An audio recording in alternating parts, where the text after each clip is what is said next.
All right, everybody, welcome back. We are here.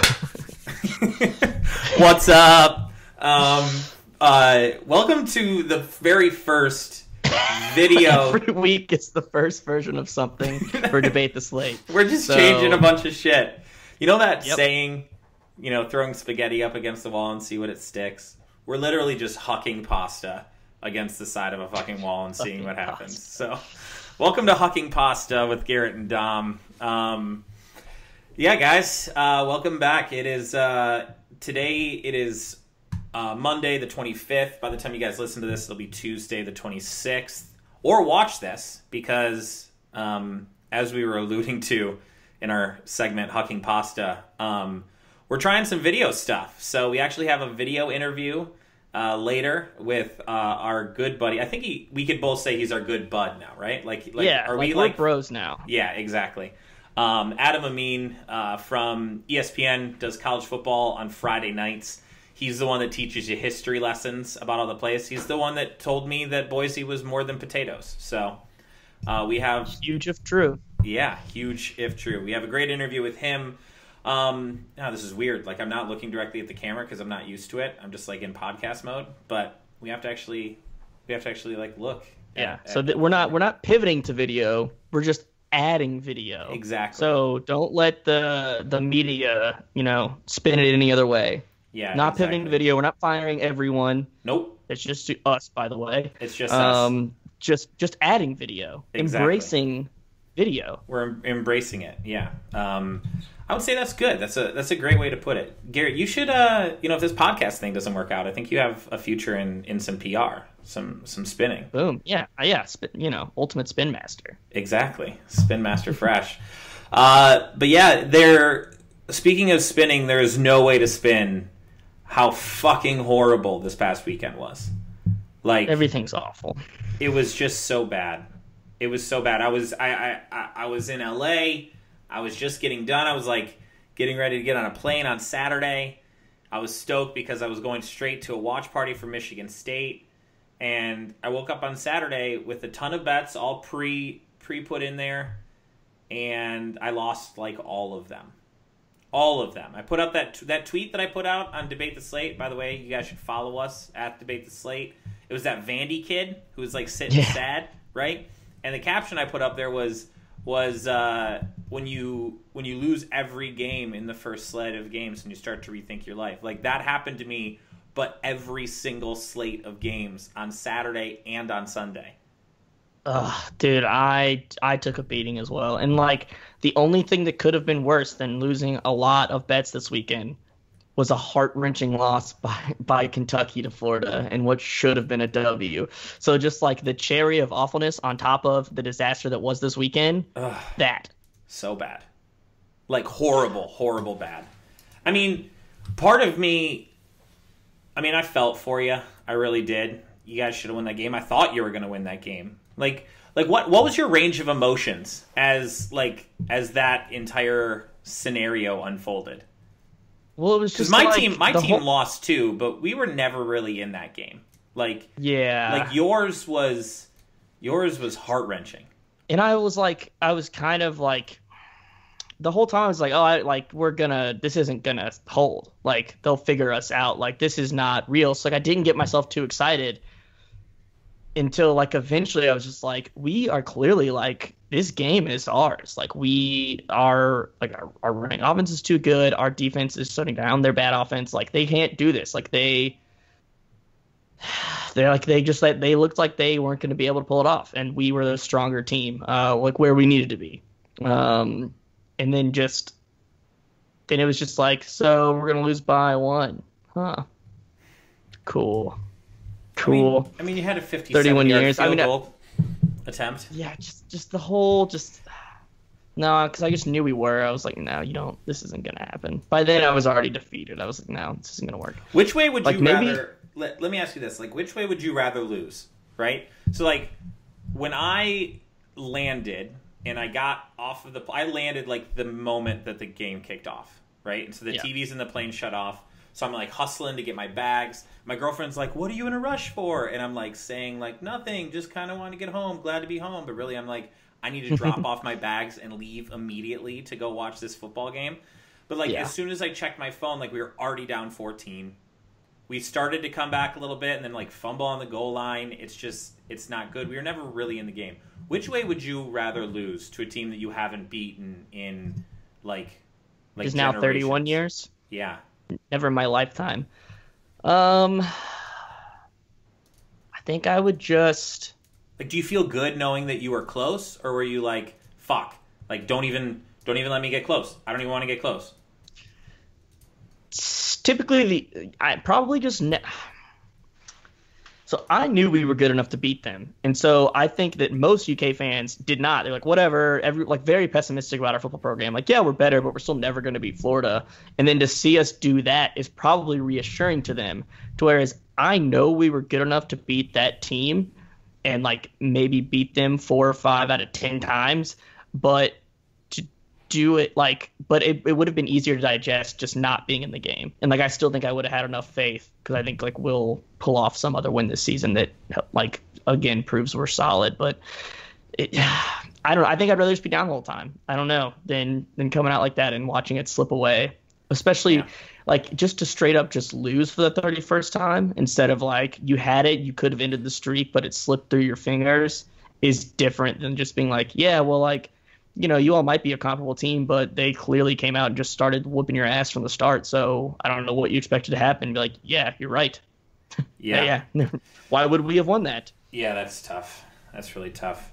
I mean, this entire weekend was just, like, heartbreaking like that. Like, if you were betting, it's just like a train wreck that I was just, like, staring at. But it's like, my face was on every single passenger's face as they're going through that train wreck. Like, it was horrible. Like, I woke up, and I'm on the West Coast. I woke up thinking that I made so many fucking parlays on Sunday, and every single one of them had Baltimore -3. Had Baltimore beating Jacksonville. I woke up and was like, well, my day's one of them. It's over. I was like, I didn't even get out of bed. Like, do you have any idea how bad it feels, like, not get out of bed and know it's like, whoop, there goes $250 because none of these are going to be able to play. The one or two that didn't had Baltimore winning had Miami winning. The Jets, the New York Jets, the goddamn Jets, with whatever the players are they have on that field that are terrible. One of the 3 bad quarterbacks that just keep rotating in. I know it's McCown, but still, God, like, I just like, Miami. What are you doing? Like, how are you so bad? I don't know. Jay Cutler does it again. But, like, I had a feeling it was going to be bad because, you know, like, I was at we recorded everything on Thursday for the live show. And then I'm sitting there, and by the time I get to the bar, right? By the time I get to the bar, like, there's already 2 touchdowns scored in the first quarter. I mean, how many points did actually get put up in the first? 21 points got put up in the first quarter of a Thursday night football game. When, like, you normally think, like, it's pretty safe to bet the under in that game. At 40, between 2 garbage teams. I should have seen what happened in, like, our predictions Thursday and just been like, dope. So that's definitely, like, the bat signal of gambling signs to be like, you know what? Don't bet much this weekend. You're an idiot. No, but we are idiots, but we're also degenerates, and that's what fucking happens. Yeah, and, like, everything just goes off, and Jacksonville plays well. Honestly, I think Jacksonville should just move their franchise to London. Blake Bortles likes it over there a whole lot more than he does in Jacksonville. He really does. And, like Cleveland made that game close, but Indy gets a win. Chicago wins somehow. Which I called. I at least called that one. I was like, everyone's hyped because the Browns are favorited. They're not going to win this game. Jacoby Brissett's the better quarterback on the field. I put a $50 parlay on the afternoon slate, right? So the late slate of games: Seattle, Tennessee, Cincinnati, Green Bay, Kansas City, and the Chargers, right? I was doing the over/under and the point spread on all of those. I got every single one right except I put Green Bay -4. So like that 50 almost turned into like $2,400. But because Green Bay didn't figure things out until the last, like, 2 minutes of that fucking football game, I ended up losing on that one, too. And then right now, as we're, I had so many people text me this weekend. They're like, what's the one game that you have a lock on? And what did I say? I said, you can bet Oakland -3.5 because Oakland has looked just amazing in these last couple of weeks. They've and then they just lay an unstoppable. egg on national television. Yep. That so was bad. That one hurt. That one was just so frustrating. So and I still don't understand what happened. Oh, look at this. Know. Arizona just missed a field goal from 36 yards out. So good job, Arizona. Yay. Oh, they had a touchdown and it got called back. So yeah, Dallas apparently isn't good either. So I have no idea how to bet on football anymore. No one's good. But I'm really glad you all listen to our betting podcast. We've been doing fine. Yeah. And a lot of our things were like pretty logical too.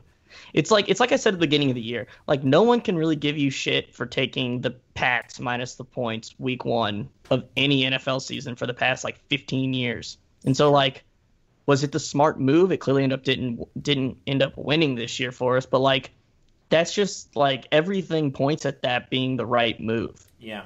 So sometimes this like the respectable move is just wrong, and that's what happens. Yeah, that's and it's like I'm fine with losing games where it's like right on the edge. Well, when it comes to betting, right? Because this is what we talked about at the beginning. Would you rather lose by a lot? Like, would you rather wake up and realize that Baltimore -3 is a joke, right? And then they lose by 34, or would you rather have it be close? Like, I would almost rather have it be close and have that like have the sweat, have the fun part of gambling where you're like, oh, I need them to get this field goal. See, for gambling, I do like that.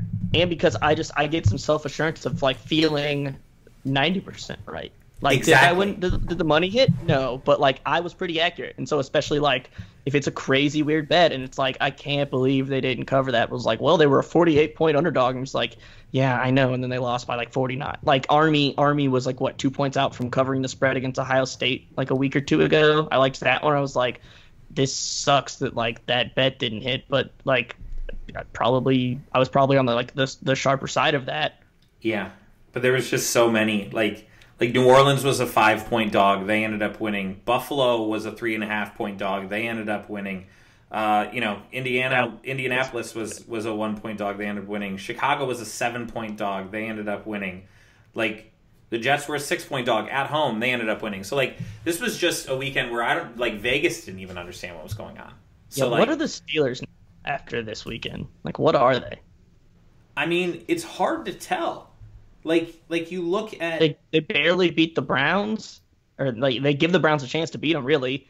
And then lose to Chicago. Like, what are you doing? And that's another thing. Like, you have Baltimore, a team that didn't let Cincinnati score at all the first week. They ended up beating, I think it was Jacksonville that they played the second week. Now, Baltimore and Pittsburgh are going to play each other, right?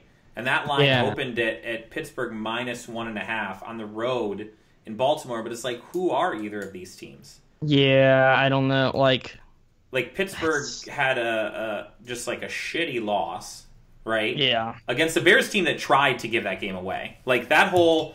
Like, you tweeted it and you said, this is art. Like, the very end of the first half in that Bears game was just, like, the most ridiculous thing I've ever seen. Fucking idiot.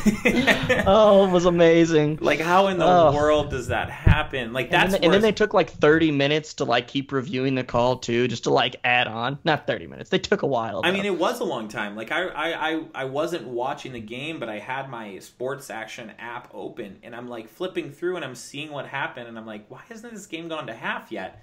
And then it's like a paragraph explanation of like this kick with this holder, blocked by this person, returned to this person, fumbled here, touchback, out of bounds, but then it still said that they had it at the 1. I'm like, it was some real Little Giants type shit. Like it was just absurd. What in the world is going on? But yeah, so there's a lot of fuckiness that happened this week. We're actually gonna talk to somebody directly about that.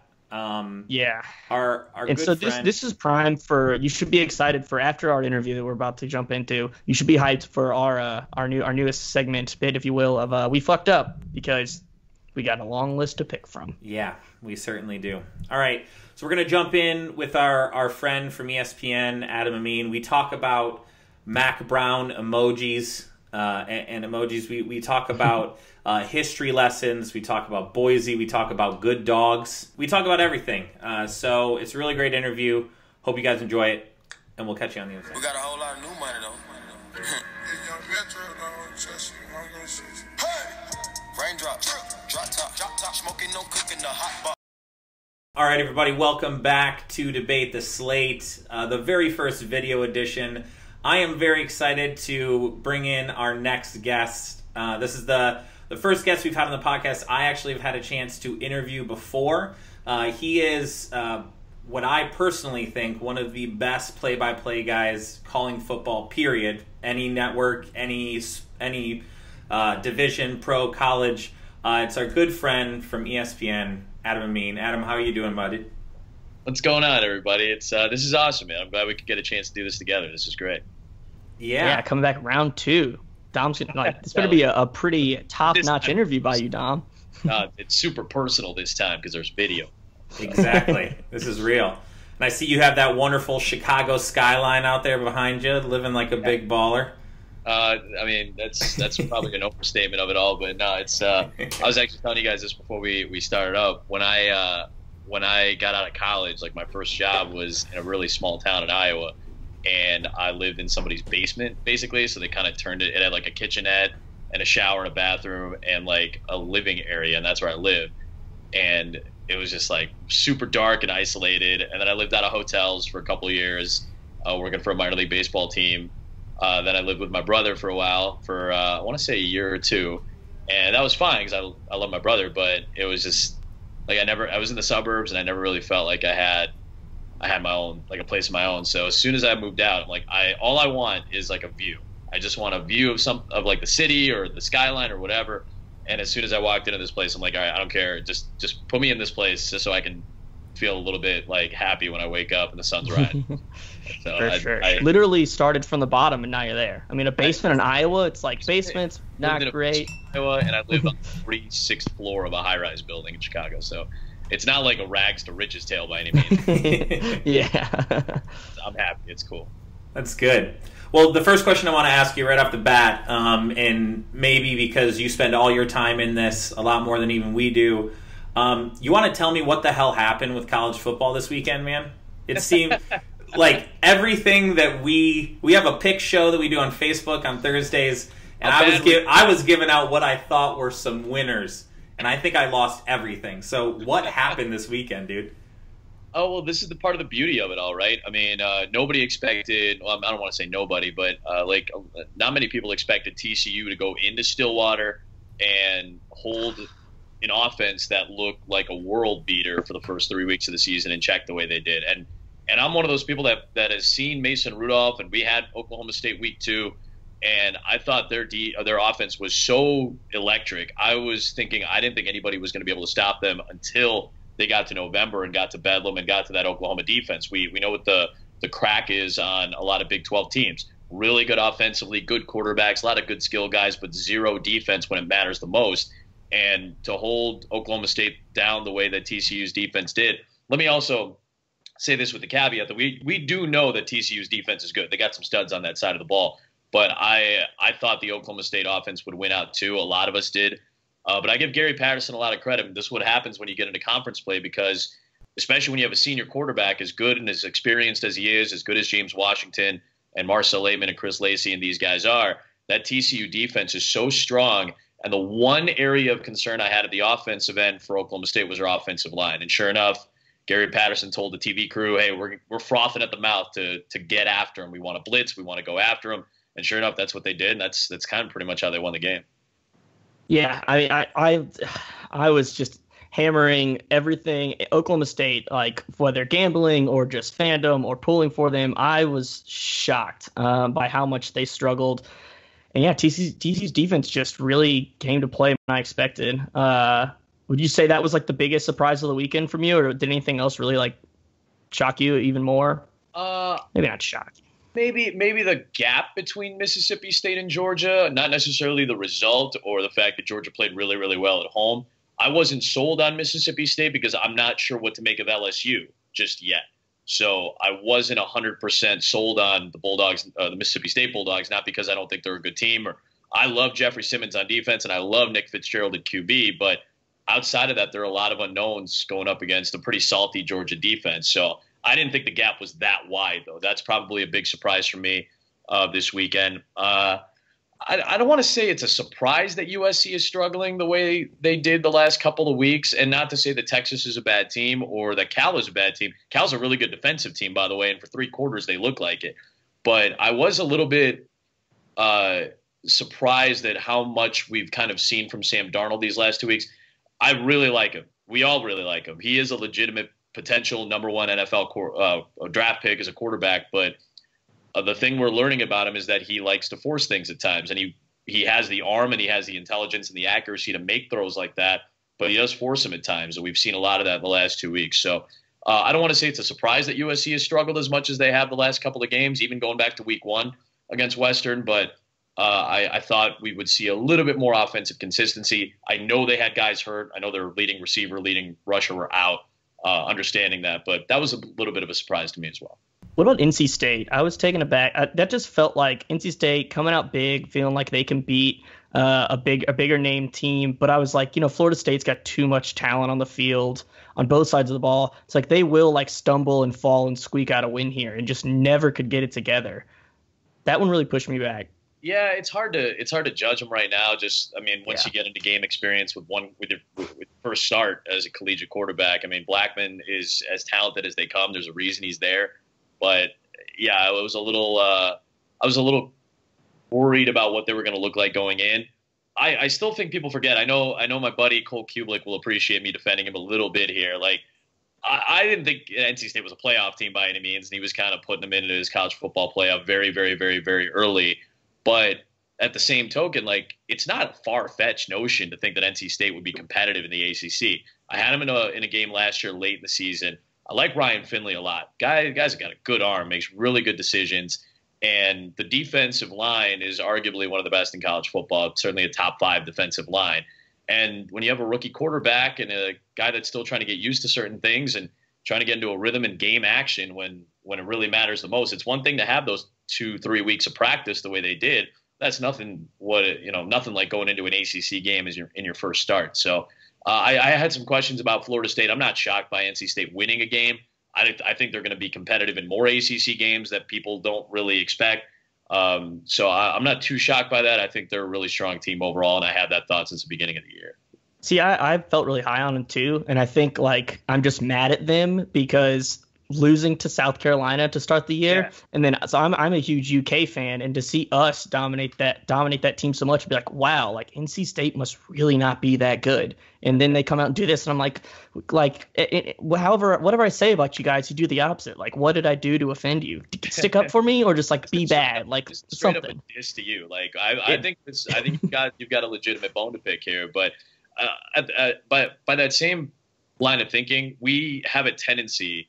All of us, whether we're locked into prepping for games and seeing these teams intimately and up close, whether we're looking a little bit from a perspective that's a little bit further away, or we're just fans casually watching on our couches, we have a tendency to use the transitive property for everything in collegiate athletics. It's like, all right, this team beat this team, and this team beat this team, so hence A is better than C. Like we have a tendency to fall in love with that very quickly, and it's understandable because in a 12-game, 13, 14-game schedule at most, 15 games if you're going to the title game, 15-game schedule at most, that's all we really have to go by. And there's so much turnover in college football. We don't really have that in the NFL. We have free agency and rookie contracts that last 4 years, but a lot of the times there's a significant level of retention for a lot of these rosters, especially good teams.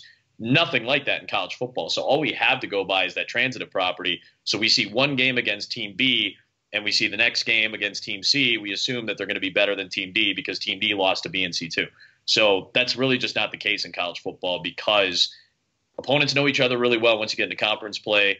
And because you're dealing with 18 to 24-year-old kids for the most part, a level of inconsistency is almost built in and expected each I don't want to say each week, but just about every single week for some of the teams that aren't considered to be elite. Yeah, and that's what makes it like the NFL typically is a little more predictable. It can be frustrating for me, especially as a gambler. Sometimes I just have Sundays where that night I'm just like, Vegas knows what they're doing. Like, why do I keep wasting my money on these Sundays? Like, I can get some wins on Saturday. Like, there's that level of unexpectedness. Like, there's more there's more gaps in experience or skill, or like a lot of people consider like this number against this coach and yada yada. But like time and time again, the NFL like continues to deliver, and then like actually weekends like this happened just on both days. It was just like a massacre on both sides. Like, how are the Jets going to win? And then like, how is that Iowa or Kentucky game going to happen? Like, how are just a mess. And it's so unpredictable. Like, we had Boise State, Virginia on Friday night, and Virginia was a 2-touchdown dog. Understandably so, coming on the road, going all the way out west. I think it was their 5th longest trip in program history, 2,400 miles to go out west and play Boise. And yeah, Boise has had a lot of offensive struggles in the first couple of weeks of the season, but we didn't know what to expect. And yeah, Ben Kurt and this Virginia offense, which was a little shaky in week 2, all of a sudden blows up in week 3 against UConn. And we're thinking, all right, maybe they've got something, but it's still UConn. And it's not a Boise State team that has a track record of success and good recruiting and has a lot of talent on both sides. And they blow the doors off. I mean, it was incredible to see. That was a worst home loss for Boise in like 15 years. So that's the one thing. There's such a small level of predictability on the collegiate end of things. I'm shocked when the guys out west get it right. I'm never shocked when it comes to the NFL. I mean, our game, Tennessee-Seattle, was basically a pick'em game. You gave 2.5 points to Tennessee. They were the home team. That's essentially what being the home team in the NFL is worth anyway. So it's kind of a pick'em game. And sure enough, even though it was a 2-touchdown lead for a good chunk of the second half for Tennessee, Seattle made it close, essentially got within one possession. And I'm just sitting there going, they just know. The guys out west, they just happen to know. They really do. Did you get anything good to eat while you were in Nashville? I went to Hattie B's. Oh yeah, it's my jam. Let me give you guys one note though. That's not my go-to in Nashville, but where we were staying, literally down the street was Hattie B's, and I'm like, well, I'm not going to pass that up. So Hattie B's is definitely amazing, and you have to go. But if you're looking for like the under the radar place with the bars on the windows, that's a little bit more down home. Bolton's Spicy Fish and Chicken. That's where you want to go. That's one of the best places I've ever been to in this country. So that's my under the radar kind of pick in Nashville. It's the OG hot chicken. It's like before hot chicken existed, there was this place called Bolton's with like the dankest chicken on earth, and that's what it was. So I went to college at Belmont in Nashville, and so I spent some good time chasing the best hot chicken around town, and then Hattie B's was delicious, but as soon as it showed up, like hundreds of people by the minute showed up to eat said hot chicken. And I was like, it's good, but let's all relax here. All right, so if we're going to talk about food a little bit, I feel like you are starting to get this rep for being the guy that just like figures out a way to work food into your broadcast. Last year with Mack, I think you guys went and did like pre-roll at different spots. Yeah. And now this year you're bringing it right into the booth. Like, are you just going to be setting up tailgates before next year? Like, how do you keep on going up from this? It's tough, man. Here's the thing. Let me also make it a little bit more clear for people watching. Like, this isn't a automatic weekly thing that we're planning on doing. Like, we certainly have some thoughts about it. But it started week 1. We were in Wisconsin and in Madison at Camp Randall. So naturally, it's like, well, Wisconsin's a cheese place, all that stuff. One of our billboards was like one of the cheese houses that eventually brought us some food during the game. So we showed off the place, and then they were nice enough to leave like a platter for us and everything like that. So yeah, we showed it off on camera, and it was really nice of them to do that.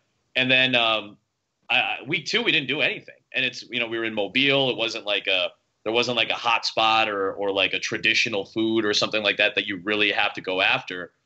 So we didn't even bother with it. And by the way, these first 4 games that we've had have all been relatively like wide margin games. Boise State, Virginia was our best and closest game. And then it definitely got away from Boise State in the fourth quarter. But most of these games have been blowouts anyway. So yeah, week 1, it was cool for us in the third quarter when things were getting away from Utah State. So yeah, have kind of this, what we call sight gags. Our producer, Kim Belton, who's just awesome and so creative and so fun, is willing to do stuff like that. So he didn't tell us that we had the cheese coming. Week 3, when we were in El Paso, I had already mapped out like 3 places that I wanted to go to eat, and Molly and Dusty were like, yeah, we have to go. So we went to Chico's Tacos. We went to this place called H&H Car Wash, which has the best breakfast tacos of any place I've ever been to in the country, and came highly recommended from Carter Blackburn, my friend at CBS, and Wes Durham, the voice of the Atlanta Falcons, who does some college football on the weekends too on TV. So he's both of them had been to these places, so we had to go. And Chico's was a place that I had heard of from Gabriel Iglesias, and I mentioned it on the broadcast. One of my favorite comics talked about Chico's Tacos in El Paso, so we had to go do this. And then when we got to the booth, sure enough, game kind of got away from us in the third quarter, really in the second quarter. And at that point, when the game becomes a blowout, we just want to have fun. We want to keep people engaged. We want to keep viewers engaged. And obviously, like, it's always cool if we can eat tacos on TV and stuff. And then this past week, being able to knock out some potato-related products since we were in Idaho. But if the game's a touchdown game in the third quarter, like, we're not going to force in a food gag or something like that. I'll happily take it. Like, I'm not going to say no to food, but like, it just happens organically because it was a 21-point game in the third quarter at that point, and Virginia just got the ball back. So it's like, you know what? Yeah, let's do something fun here. We were in Pullman, Washington this week. I don't know what the Pullman, Washington food is. Somebody on Twitter just suggested that I just take a pull of Fireball, which is the Pullman tradition. I don't know. Yes. I don't know if my PR people or my bosses or, Man, you thought Deadspin had fun. You thought Deadspin had fun last week with all the potatoes, exactly. Man. If you just take a pull of Fireball, that's wild. The video of that and just play Pitbull in the background and see what happens. But for us, actually, I don't want to reveal too much. It's not a food-related idea that we have. This is more a Pac-12 after dark related idea that we have. So I don't want to give away too much. I'd like to wait until Friday to bust it out. But if it's a good game or it starts to get away from us, maybe we can work this in.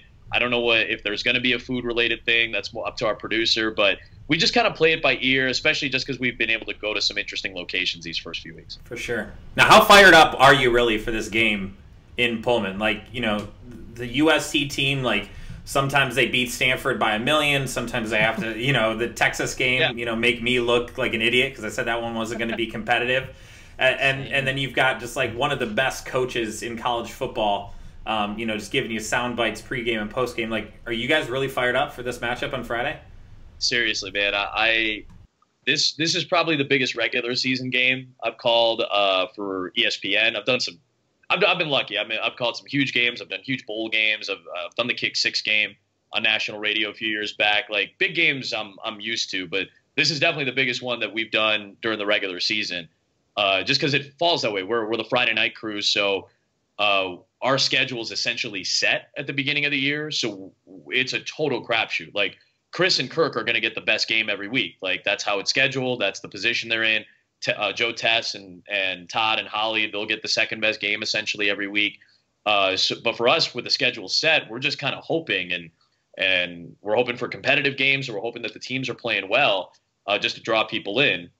So for us, I think the biggest difference is, and I actually talked to Joe Tess about this today. He was like, what's great about these games? You don't have to sell them. Some of these games, you might have to sell. We have to sell Boise State, Virginia a little bit. They're both 2-1 teams going into our last game. People know the blue turf, but how many people really knew that Virginia had an offense that was looking pretty legitimate the last 2 or 3 weeks? Not many people knew that. So we have to sell you on that at the top of the broadcast. I have to do zero pitching on this. Obviously, we'll point out the storylines. I'm sure it's Darnold and Falk, the really good defensive line for Washington State in this game. Hercules Mataafa is just a bull rusher. He's scary. So certainly some of these matchups will be great. And the history of this rivalry, I think Washington State's only won 9 out of 71 meetings between these two. It's already a sellout, but it's 5 versus 16. It's 4-0 against 4-0. It's a Pac-12 game. I don't have to sell this to you at the top of the broadcast. So for us, it's actually easier. We want to get deeper into some of the storylines and introduce some people to some of these teams that maybe they haven't seen Wazoo at this point of the year, but we don't really have to pitch it and we don't have to sell it, and that's what makes nights like Friday night, when we have games like this, that much more fun, just because we just kind of get to sit back and just kind of listen to the crowd and kind of take it all in and just document the game. Outside of your game that you're calling on Friday, which is going to be awesome, what are the other big games you're excited to check out next weekend or this coming weekend? Yeah, I think Mississippi State Auburn's interesting, just because I think there's a lot of unknown for both of these teams. Like I said, which Mississippi State are we going to see? Do we see the team that went into Baton Rouge and just demolished LSU? Do we see the team that went into Athens and got crushed by Georgia? Do we see an Auburn team that can get the running game going, that has an offensive line that can protect Jarrett Stidham? Granted, I know the big number was against Clemson, arguably the best defensive line in college football, but I just want to know what teams we're going to see. So that's definitely one of them. And then I know I'm being very obvious here because we mentioned my game, the Mississippi State Auburn game, and then the last one is Clemson Virginia Tech. Those are the 3 games between ranked opponents this weekend. So I know I'm not being very I'm not really reaching out for anything here. I'm giving you the obvious ones, but Clemson on the road in one of the great atmospheres in college football. We've seen really good stuff from Virginia Tech so far. I've been really impressed. I think Justin Fuente's done a great job in his 2 years to get an offense going with multiple quarterbacks that don't necessarily have huge big game experience, and getting them to a level where Virginia Tech's offense can compete game in and game out. And I don't know if there's a better defensive coordinator in college football than Bud Foster consistently over a long period of time. I know I didn't reach out too far, but those are the 3 games that I'm really pumped about this weekend. So you were talking a little bit about this on Twitter, and I want to ask you this just because, I mean, we're 4 weeks in. Alabama looks super dominant. It looks like they're another team, like a lot of people thought beginning of the season, you could pencil them in from the SEC to be able to go into the playoff. Ohio State loses. Michigan hasn't looked great. They were down at half in Purdue. Nobody really knows exactly what's happening with the Pac-12. Oklahoma's sort of setting themselves apart, but they still got a scare from Baylor. Like, do you think Clemson's another one of those teams that, like, would you put them as a number 2 right now? Like, you think that they're going to end up there? Or do you think that, like, a team like a Virginia Tech or an NC State, someone's going to be able to surprise some stuff in the ACC? So far through 4 weeks, I think Clemson is, in all honesty, the best team in college football. I would put them at number 1. I'd put Alabama right there as a very close number 2, essentially a 1B to Clemson's 1A. I just feel like Alabama has had a couple more offensive problems to figure out. And by the way, they look great against Vanderbilt. They looked good a couple of weeks back when I saw them against Fresno State. But I know their downfield passing game is a major concern and will continue to be. But their offense is still really good with Jalen Hurts. It's a different kind of offense, but I'd like to see a little bit more of that downfield passing game. But regardless of that, their depth is so good on the defensive side of the ball. They've lost multiple linebackers to injury, and yet here they are playing as dominant as anybody. So it's very tight between Clemson and Alabama. I pencil them in right now.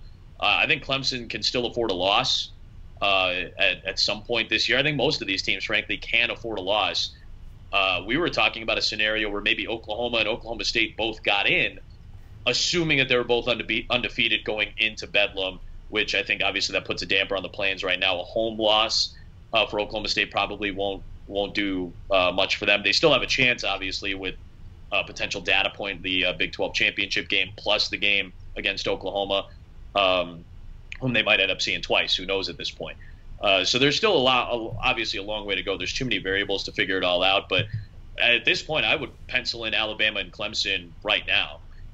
We said this on the air the other night. We kind of ranked our Power 5 conferences, and I put the SEC last among 5 Power 5 conferences. I think Dusty and Molly both had them at 4 out of 5. So, I'm not really high on the SEC as a conference right now. I think most people in Alabama I'd said this on radio in Tuscaloosa last week, and they kind of agreed with me. It's Alabama who's as good as anybody in college football, and who among the rest of the group do you really feel strongly about that can make a run to the college football playoff right now? They're all good teams, but is Georgia the next best team? Probably, based on the first 4 weeks, but are you really sold on them with a freshman quarterback right now? I don't know. So that's the reason we kind of placed the SEC so far down in terms of depth. Florida State was a team that, when they were healthy, could make the college football playoff. Clemson is easily a college football playoff contender, if not the best team in the country. Louisville before losing to Clemson. And by the way, losing to Clemson does not kill your college football playoff resume. So, those are teams I feel strongly about. USC and Washington. Washington might be the best team in the Pac-12 right now, defensively and offensively. So they're both teams that I think could make the playoff right now based on what we've seen. Has USC struggled? Yes, but they've beaten the schedule that they have, and they have chances for big games and big wins coming up. So when it comes to conference depth, there's so much parity in these leagues outside of the SEC. I would agree with you guys with the Big Ten. Michigan doesn't look great offensively. Ohio State had some questions. I think they'll get better. They're typical of Ohio State. They get better as the season goes on. But we haven't really seen Wisconsin get tested yet. We had them week 1. Are we really sold on Wisconsin? They should be the best team in the West, and I think they are. But are they a playoff team just yet? No, I'm not sold on that either. So just the level of parity in college football right now outside of the SEC makes for some really interesting matchups going forward. So here's one question I wanted to ask you, going back to last weekend, and then we could sort of look forward to a couple of different things. Who do you think should be more upset? Who do you think should have been more upset on Sunday? UK fans or Iowa fans? I think UK fans. I have this. My co-host, by the way, is a UK fan, so I know this is really tough for him. I think he's better than I, but I think UK fans should be more upset. Both sides should be really proud of their performances. I mean, that's not an easy game to win if you're Kentucky, obviously. Iowa played their guts out, man. That was such a good defensive performance by Iowa. Coming down to one play to win the game. You give all the credit in the world to Trace McSorley. That's kind of what I expected, though. Iowa has a tendency to play up at home against big-time competition. I think it was 3 straight top 5 teams that had come in and lost, including Michigan last year. So I'm not surprised by that performance at all. I think it's really impressive that Penn State won it, but I'm not sure what the expectation level is for Iowa right now. The expectation level for Kentucky was this is a big year for Mark Stoops. I picked Kentucky to win that game. I thought this was the year. This was the chance that they had. A Florida team that has not looked very good on offense, with a Kentucky team that has seemingly figured out a good level of kinks. By the way, that takes nothing away from what Kentucky can do the rest of the way. That's still a really good football team in a very difficult conference. So how do you handicap that right now? Are they one of the 35 or 40 best teams in college football? Yeah, I definitely think so. But yeah, I think they should be upset because that's not because of the performance, but because that's hard. 31 years of futility against a program that at times during that stretch has not been that good in comparison to where they've been at their peak. So yeah, I think I can sympathize with Kentucky fans being upset on Sunday morning after that game. I legitimately felt pity for Kentucky as a program. That's a heart-wrenching loss to deal with. Yeah, and that's the thing. And like now is one of those years where Florida is a beatable team, and I think the difference is like Iowa wins that game 1 out of 10 times, but they are at home. They can do it. Like they are a good enough team. This year, if Kentucky played Florida 10 times, like we'd come out with at least 3 or 4 of those wins, maybe even beat them more than they beat us. And that's what's just so frustrating. But you do only get one chance, and we got up. We played so well. Our fans came out for it. It was just everything was so right. And then, of course, we can't do it because the only thing you have to do to beat Florida is beat them. And that's the part we forgot. It was so brutal. College football essentially happened in Lexington. Like that's so often what ends up happening in games like that. That's a heartbreaker. Well, it happened in Gainesville last week for your neighbors too, Garrett. So you have something in common with UT fans, Tennessee fans, if that makes you feel any better.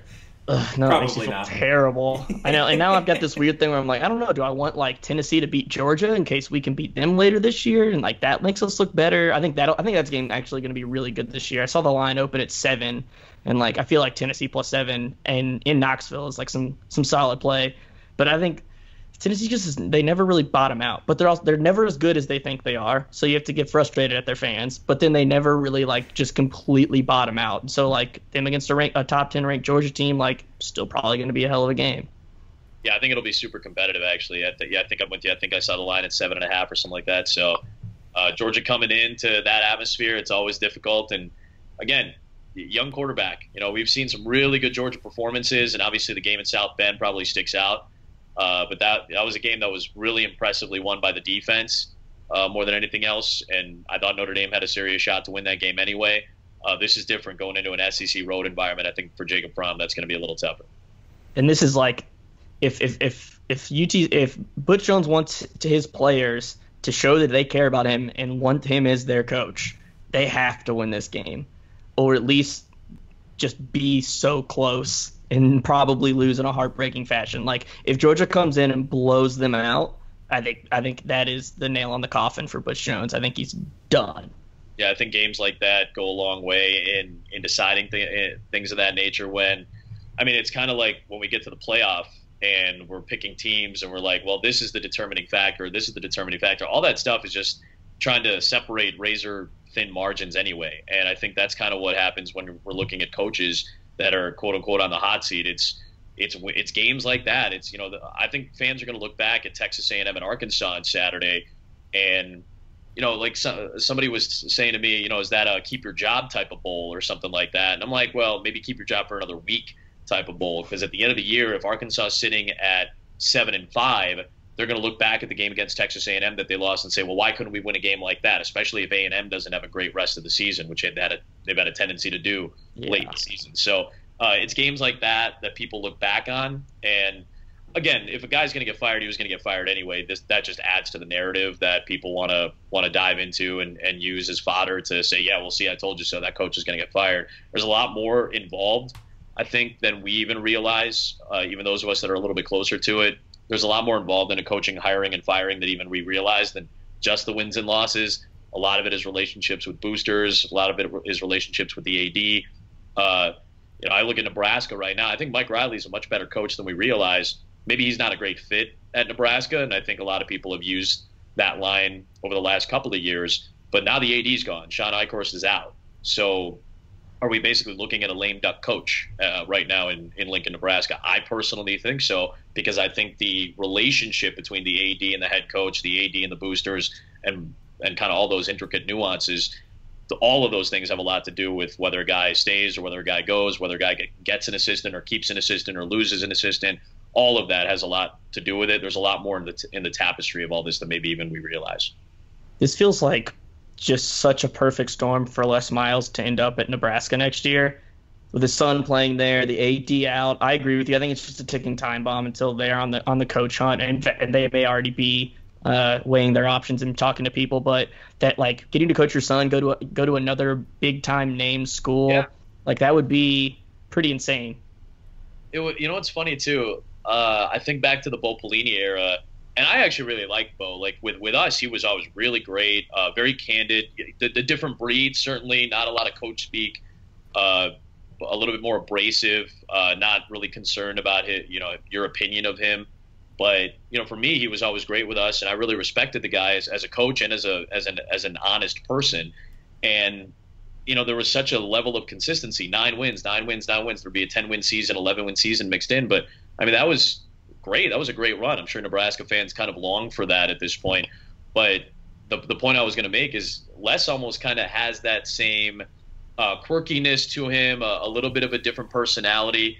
So I personally like it at a place like Lincoln, but I don't know if the fans of Lincoln will necessarily gravitate towards him. At this point, I think they would just be happy with any big name hire that has a really good track record. Obviously, a national championship winning coach, so that has a lot to do with it. But by that same token, I do feel like there's a little bit more involved in that type of hire as well than maybe just, well, he's a good coach who's got a good track record, let's put him in a big program. Yeah, well, I mean, just Les Miles in a conference that doesn't have Nick Saban in it seems like the sky is really the limit there. Sure. It's also insane to me to think about, like, look at what beating a Nick Saban run Alabama team can do for your career. Like, Summerlin has been an A&M, like, arguably fastest in here. He keeps getting on the hot seat. But, like, imagine if that one game doesn't happen. Like, Johnny Football doesn't go berserk in Tuscaloosa and win that game. Like, that dude's fired at least a year ago, maybe even 2. Yeah, and Nick Saban is still the barometer. I think Dabo is kind of in that same mold a little bit. I think he's developed it, and all that comes with success and reputation. I mean, that's all we're talking about with Saban. He's got a track record of success. He's built a really strong reputation as one of the best coaches in the history of the sport. So a win against him has a lot of weight to it. I think right now, as we talked about, Clemson over the last 3 or 4 years. With Dabo there, and probably even going back a little bit further, going back 5 years to when Taj was there. I say Taj because we worked together, so now I feel like I can name drop. That's my guy.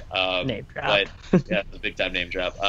But I think he's developed that reputation as well, so a win against somebody like that, against Dabo or Nick Saban, I think Urban and Jim Harbaugh are at that level at this point too, although maybe not right now with Michigan. I don't know how to gauge that right now, in all honesty, just because we have seen Michigan struggle.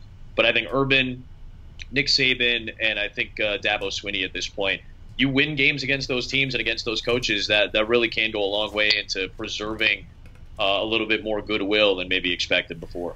Yeah, and I think that, being a Michigan State guy myself, like seeing D'Antonio, what he was able to do, and what he's, last year aside, I mean, to really be able to weather that, even after like a 3-9 season, like you didn't hear a lot of Michigan State fans going, we need to get rid of D'Antonio. Exactly. Even though we got beat up by Saban, it's because, yeah. If you're going to lose to Saban, but you still beat Harbaugh and Meyer in the same season, exactly. like you feel good about that. Absolutely. Yeah. And those wins get you a lot of credibility. Now, Mark had a lot of credibility before that. He didn't need those types of wins. He's already had wins like that. He's won big games for a long time. Yeah. But yeah, when you do that in a year, I guess we could probably handicap it in this regard. Like, you win one of those games, how much longer does your leash get? Do you get another half season? Do you get is that another 7 games of rocky moments that you're allowed because, hey, remember in 2015 or whatever, we beat Ohio State, we beat Michigan, or like how long is that leash, and how much more do you get based off of wins like that? I think that's a fair assessment of what the state of college football is right now in that regard. For sure. So here's a question I have just on like your personal prep, like when you're going into games. I think that Dusty has said that he feels like he gets a history lesson every single time you guys are talking about a place. I lived in Texas, did not know that much about UTEP before I was watching that Arizona game. So like, I know all broadcasters, you guys have research teams. Like, can you sort of lay out what goes into you like teaching everybody a 3-hour history lesson on a Friday night? Like, are you just sitting up on Wikipedia, like on the plane, just trying to find like a couple of other little nuggets to be able to drop in there? Usually that's like one of the last things I'll do in terms of my prep. Is obviously everything is game related first, and I do a lot of it. We do have great research people that distribute packets of information for every game over the course of the week. So usually twice. We get something right now called the First Look. So that's sitting in my inbox right now. I'll actually go into it and give you just a couple of nuggets just so you have an example of it. This is for the Clemson Virginia Tech game. Clemson has won a school record 7 straight games against AP ranked teams, the longest active streak in the FBS and the 3rd longest in ACC history. So that's a cool little note that our research team gave us. And yeah, I'm sure they're going to have that at the ready. They have a graphic almost built essentially in the email that you can basically just take and rip off and show to the country and say, hey, look, this is pretty cool. Look at what Virginia Tech's doing. For us, we get notes like that, and we get a packet later in the week that has a lot more involved in it. But for me, I take my prep pretty seriously and doing it independently as much as I can. That way I feel like I have a grasp of it. And then everything else I try to use as a supplement. So I start my prep. Obviously, the first people I talk to is the SID at both schools that we're covering. And every week on Sunday night or Monday morning, they'll send out a packet of game notes and statistical information, some anecdotal material, and a lot of heavy storyline stuff for that particular game. And then next go into newspaper clippings, and a lot of the local beat writers have more of a historical grasp and an anecdotal grasp on the team itself. I'll try to find some stories on guys that stick out to us all the way through Thursday night for a Friday game. So Leighton Vander Esch, the outside linebacker for Boise State, has a phenomenal story about his dad buying an old Amtrak bus that used to take passengers from San Diego down to LA and Disneyland and then take them back to San Diego. It's a 25-year-old bus. He bought it last year. He's from a town called Riggins, Idaho. It's about 400 people, 150 miles north of Boise. And every week, he takes about 20% of the population of Riggins, 5% of the population of Riggins, which is about 20 to 25 people, and takes them down to Boise so they can watch Leighton play football. Leighton played 8-man football in Idaho, and coming from a small town, that's their hero. That's their guy, and that's awesome. And they come to Boise that's State. Amazing. So I didn't read that story until Thursday night. Dusty found it, texted it to me, and said, dude, we got to do this story. Like, this is awesome. Yeah. And one of the things we really like to do is humanize and kind of personalize these players, not just have them as the autonomous robots out there for our own entertainment, chasing a football around. Like, we got to humanize him, and we got footage of the bus before the game, and we turned it into a really cool segment. I had a story on Kurt Benkert and his tattoos. His dad is a tattoo artist and did all of his tattoos. Like, that's so cool to me. So, being able to tell stories like that, that really sticks out. But once we get past all that, my producer has a great term. It's called sense of place. Every week, we want to be able to give you a sense of place on where you're at. I was at a college basketball seminar last year, and Jay Billis was asked to speak. And, Jay's our lead analyst and certainly a prominent voice in college sports. And when he got up and just taught, he made his jokes and, made us all laugh. But then he got a little serious for a second and just said, hey, we've all been to Fog Allen Fieldhouse 20 times. We've all been to Cameron Indoor Stadium. We've all been to Assembly Hall in Bloomington. But the person sitting on their couch maybe has never been there and might never get the chance to go there. So let's kind of make it special for them. You can't do that on every game, but when we have a standalone window on Friday nights, essentially, it's a great time to give people at home a sense of place. So, yeah, we read up on El Paso and read up on Pancho Villa and Billy the Kid and Wyatt Earp and some of the famous villains that were living on South El Paso Street. We read up on Boise, Idaho, and the connection from Abraham Lincoln to the state, how he was the president when the Idaho Act was signed, and it turned Idaho into a territory. I wanted to read up on Mobile, Alabama, and what it means to the counterculture of what we expect from the state of Alabama. It's much more beach-related culture, and the head coach at South Alabama, Joey Jones, is from there, so we got insight from him. We want to be able to do stuff like that because a lot of people may never get to see the blue turf of Boise or ever go to Boise or eat an Idaho potato, or they may never get a chance to be 10 miles or whatever from the border of Mexico and being able to see it from a broadcast booth. So just being able to give people a sense of place and to take them to a place that they've never been and feel like they have some connection to it, I think is actually kind of important for the job that we have, and I think it's a lot of fun, actually. So if there was if you were calling a big time game like Northwestern or something in Chicago, or if they ever put a game at Wrigley or something, what would you want to include to tell that story? And then also if you did a big basketball game at Valpo, I want to know your two spots. No, I'd want to personalize it somehow. That's the other thing that they like us to do is if we do have a legitimate connection to a place, they say it's okay to personalize. And I was never really comfortable doing that in my first few years. I didn't want to be featured on camera very often. I didn't want to really talk about my own personal experiences. It just wasn't something that I was comfortable doing. I don't think it's a bad thing to do. I just wasn't comfortable with it. And then as you get more experienced, I mean, I've done, 600-700 broadcasts at ESPN at this point. I feel pretty comfortable being on air and having some, this might be the wrong word, but I do feel some sense of ownership of college football at this network because I've been a part of it for a long time now at this point. So I feel like it's okay. I feel comfortable being able to show off my personality. Dusty, Molly, we feel comfortable on air being able to do that stuff. And for me, I'd want to be able to personalize Chicago to me.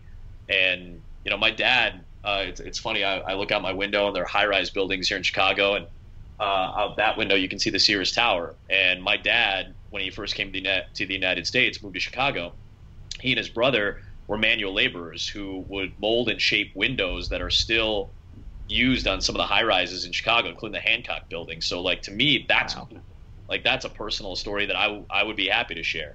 I remember Beth Mowens did a Valpo basketball game, and she found, because the SID is still a really good friend of mine, she found a photo of me my freshman year acting in The Crucible, and they have a photo up in the theater at Valpo. And I told Beth, if you can find the photo, I'll buy you dinner. And sure enough, she found the photo, and I think they used it on the broadcast. Just stuff like that, I would be happy to personalize some of that stuff and go show off. I would love to show off the radio station. I would, if I did a Valpo basketball game, and we have those things called billboards where it's footage of the town or footage of a tailgate, and college football is sponsored by, and you do all the advertisements. If we had to do that for a Valpo basketball game, I would automatically go to the radio station and say, we have to show this place off. That's where I grew up. That's where I learned how to do the job. That's where a lot of people get great experiences. So I would love to do that. If I were in Chicago, I would love to show off the city or whatever. Obviously, if I were doing a game in Chicago, I'd have everybody come over for dinner or something. We've done games. I've done games in Chicago, like the McDonald's All-American game, and I always have the crew come over for like deep dish and booze, and it's like that. I would love to do something like that and show that off. So that'd be fun. Yeah, next time you got to do some small cheval burgers in the booth, and then as soon as the game ends, force some Malort shots in on them.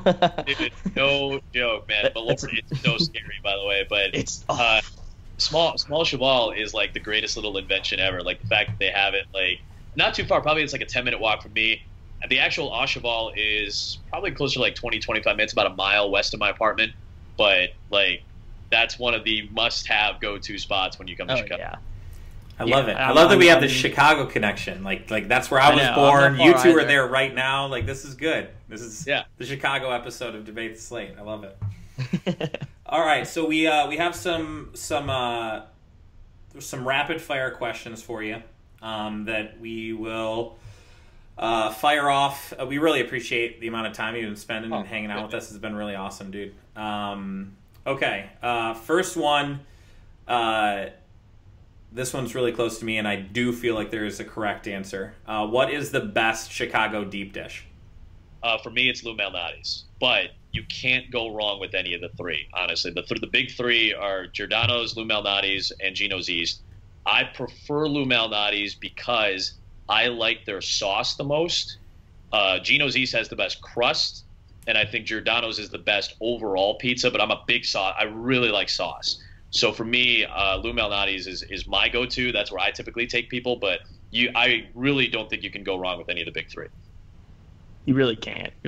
How awesome was the Boise State place, the ball holder dog that went like super Instagram family? Yeah. I was like, I can't think of the word. I saw you got to meet him. You posted a picture on Instagram. Was it just like the goodest pup ever? Oh, be good dog, man. Be good dog. Like he's super like friendly. There's another photo that I didn't post of him kind of like putting his hand out to like my face, which I don't know why I didn't post that. I think is awesome.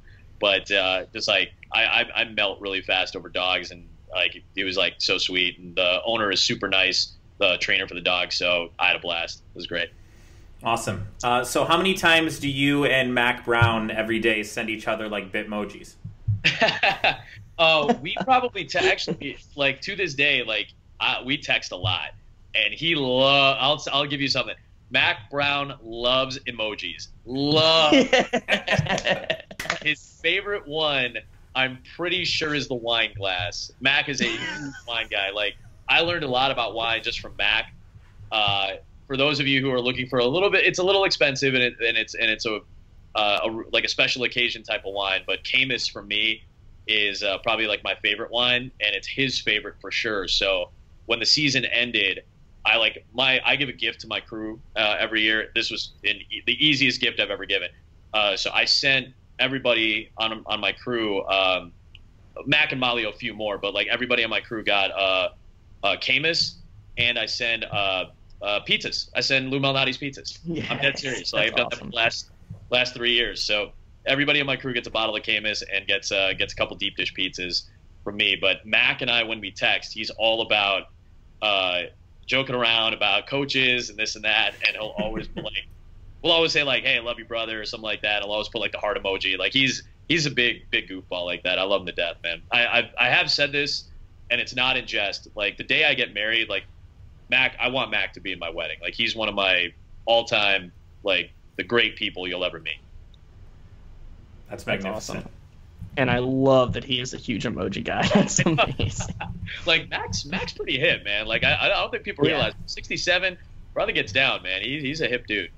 Yeah, like coolest grandpa ever. Yeah, for sure. Like, you can't describe too many people as cool anymore. Like Mac's cool. Like Mac's just like a cool dude. He's just badass. Like that. Like he's a beyond cool. Like cooler than cool for sure. I love it. All right. So what's the one food you would just never eat on camera, in the booth or anywhere? Just don't catch you eating it. There are certain like seafoods that I just like. I don't want to eat. Like I'm not a big like octopus guy. I've had like fried calamari and stuff, but I'm like not. It's just like whatever. It's the texture of it. I just can't get over it. And I'm sure that's like super like low on the disgusting food chain. Like that's not a gross food by any means. It's just for me like the texture of it like isn't a big thing. So I'm assuming when you ask that question you're asking like relatively common foods. that's probably one I would be like a little against. I'm like, I just can't do it, man. All right, that's fair. All right, so you're a big Twitter guy. You're on there all the time. I always love that too. Like, you're super responsive. I mean, that's how we connected the first time, as I just like gave you a shout out there. Give me 3 accounts. Like, it could be like sports accounts, it could be not sports accounts that you think are like must follows. Like, people that you follow, you're like, this is some good quality content. Dog feelings, first off, like one of the most funny accounts, like one of the most hilarious accounts I've ever read in my entire life. There are, like, for a baseball fan, like, I refuse to never unfollow Buster Olney. Like, there's just too much good content, and he's very good about disseminating all that information. That's the other thing. And then Schefter for NFL. Like there's too much breaking news, and he's on top of so much of it. So those are like the sports accounts that like are must follows for me. But like, yeah, the dog raids, the dog feelings thing, like those are just so funny to me. I love Celebrity Hot Tub. Like, Ryan Nanny's so funny to me. Rubenstein, like, I love him. Dan Rubenstein, like at SB Nation. So, and Spencer, Every Day Should Be Saturday. Like, those are just some of the, like, I follow them just because I think they're really funny. There's a lot. I mean, there's a million accounts you have to follow, but I think like for like the funny stuff, like the dog stuff is huge with me. I just laugh a lot at it.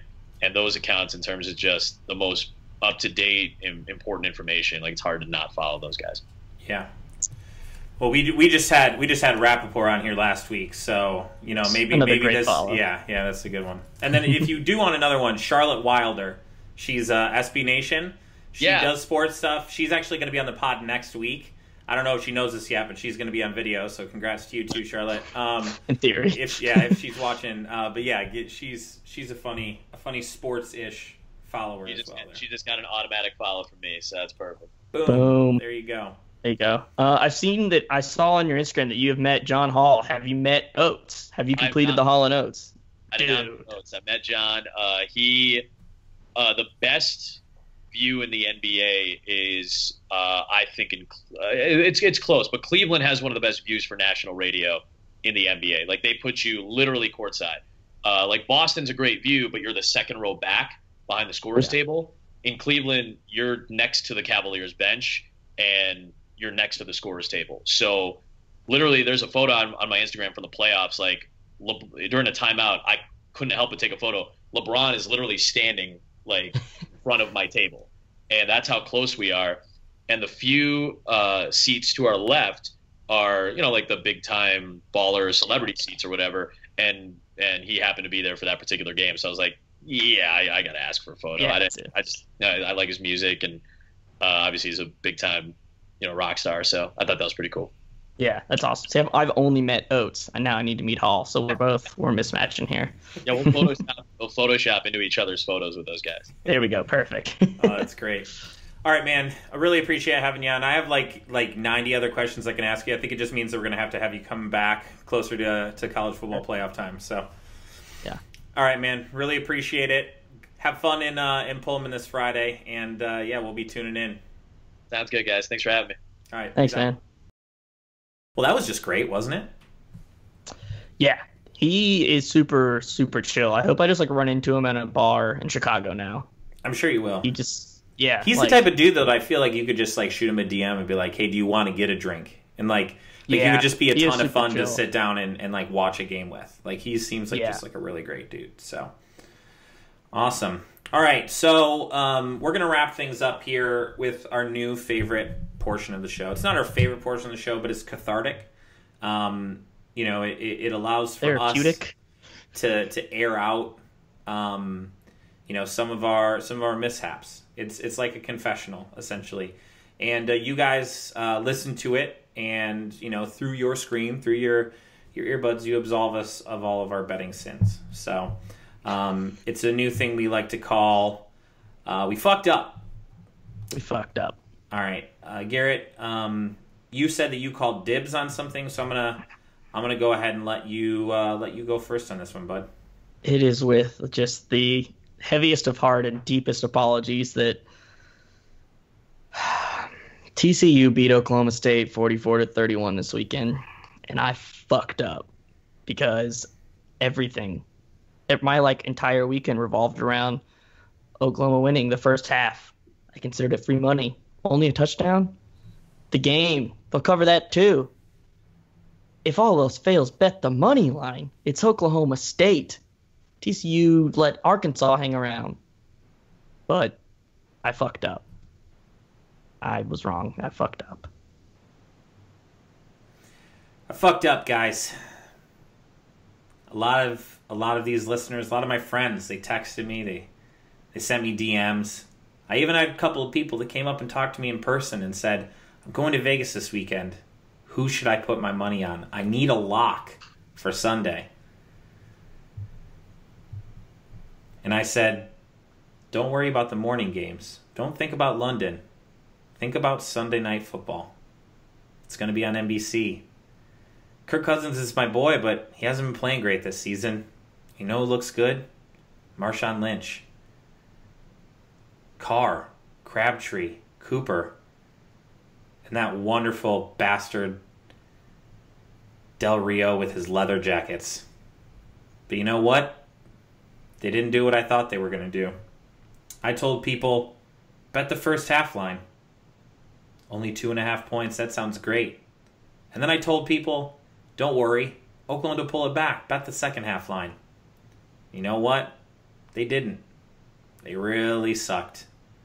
Kirk Cousins proved me wrong. I'm sorry for doubting you, Kurt. I fucked up. Feels good. Does feel a little better. Feels better. We fucked up. Feels good to get that out there, you know? Just like admitting. Yeah. Admitting you fucked up is the first step to getting people back on your side. But not admitting that you have a problem in betting, because you don't. Because it's just fun. You There's good. no problems here. If you do have a problem, there's hotlines, but you're fine. Don't bet what you don't have. Exactly. Enjoy the betting. Don't rely on it. Exactly. But when you win, it's nice, right? It is real nice. It's nice. But It's like the opposite of when you fuck up. But it is. But we said we weren't going to do that segment. Because we can't this week, because we really fucked up. No. All right, guys. That's all we got for you. If you are watching this, thank you so much for watching it. Make sure you share the video out. We're trying to get this out there, trying to get a bunch of people. If you watch it and you're like, shit, I can only watch half of this and I want to listen to the other half, good luck, good news. It's going to be on the podcast, so make sure you subscribe to Debate the Slate. If you're listening to it on the podcast and you want to see what we look like, so you can print it out and put it on a dartboard so you could throw darts at us when we fuck up, you can go ahead and do that too. And make sure that you do tune in to BroBible's Facebook page Thursday, 4:30 Eastern, 1:30 Pacific. We're going to be coming at you with our picks. Our locks, the first week, we were really good, batting like 700, which was marvelous. This week, not so much. A couple of ones we had locks on didn't quite pan out, but you know what? That's what happens. Really didn't. Ebbs and flows, and we're going to get back to it. So thanks a lot, guys. We look forward to seeing you and hearing from you all throughout the week on Twitter and Instagram. Peace out. Later, guys. Even the best fall down sometimes. Even the wrong